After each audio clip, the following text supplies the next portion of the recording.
Karon daing kabuntagon o karong taknaa o karong orasa ang iyong kaadoy naaday mi dire sa Purok Apitong, Upper Balisong, Dalisay. Asan dapit dire ra day na sa Santo Tomas, Davao del Norte. Nganong naabot man kada kaadoy.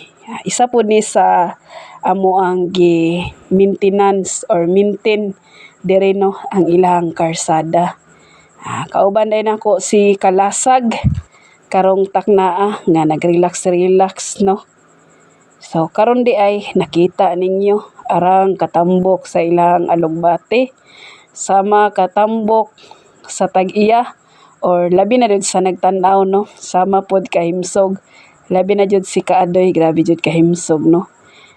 Tagsa ra jud ko makitag farmers na dili himsog kung naamang kay farmers nga dili himsog swerte na kayo na siya no. Pero kami pinakaswerte jud mi kay lusog-busog jud kayo ang mga lawas.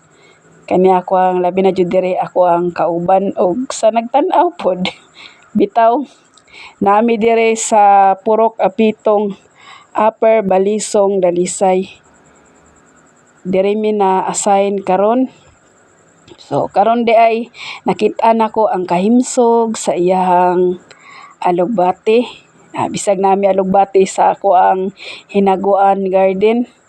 Nipalit japon kog alugbati dire no. Ako adyong kuan si ma'am nga mopalit kog alugbati. Kay naamis ko sa iyang alugbati ba. Amo pong alugbati sa hinaguan garden. Napoy payat, napoy himsog. Pero dili parehaan niyo nga puro jud himsog. So si ma'am no grabe jud kakugihan. Bisad tuod nga naa diri sa dayek nagpuyo pero naa jud siya gitawag nato nga diskarte. Mo ni ako saludo kay kuan ni ma'am.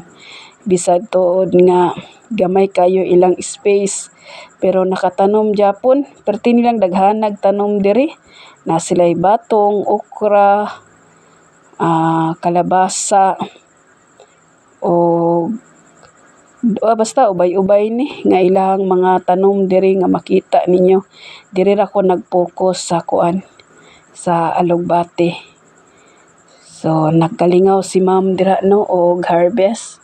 So ako po di ay nagkalingaw po kog istorya sa iya. Abot japon sa farmers among giistoryahan. Ana pa siya nga barato ra daw kumpra sa ilaha. Pero kung mupalit daw ta sa palengke arang jung mahala. So bitaw no, ana jud ka kalisod kung kita ang mupalit. Perti jung mahala kung maabot na sa palengke.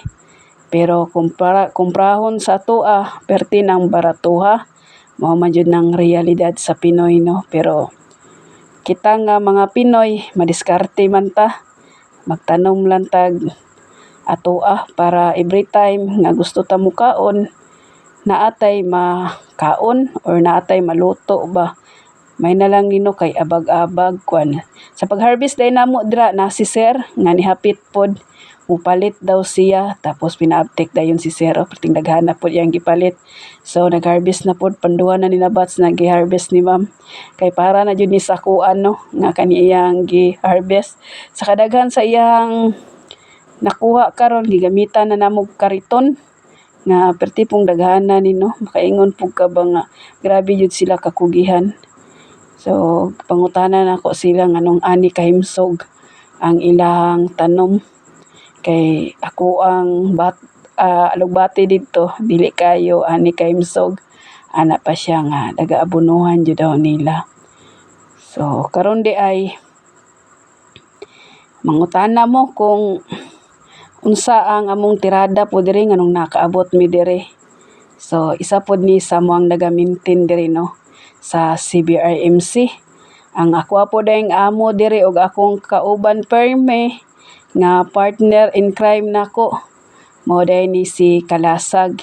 Og salamat kayo ma'am sa lamian nimong alugbati.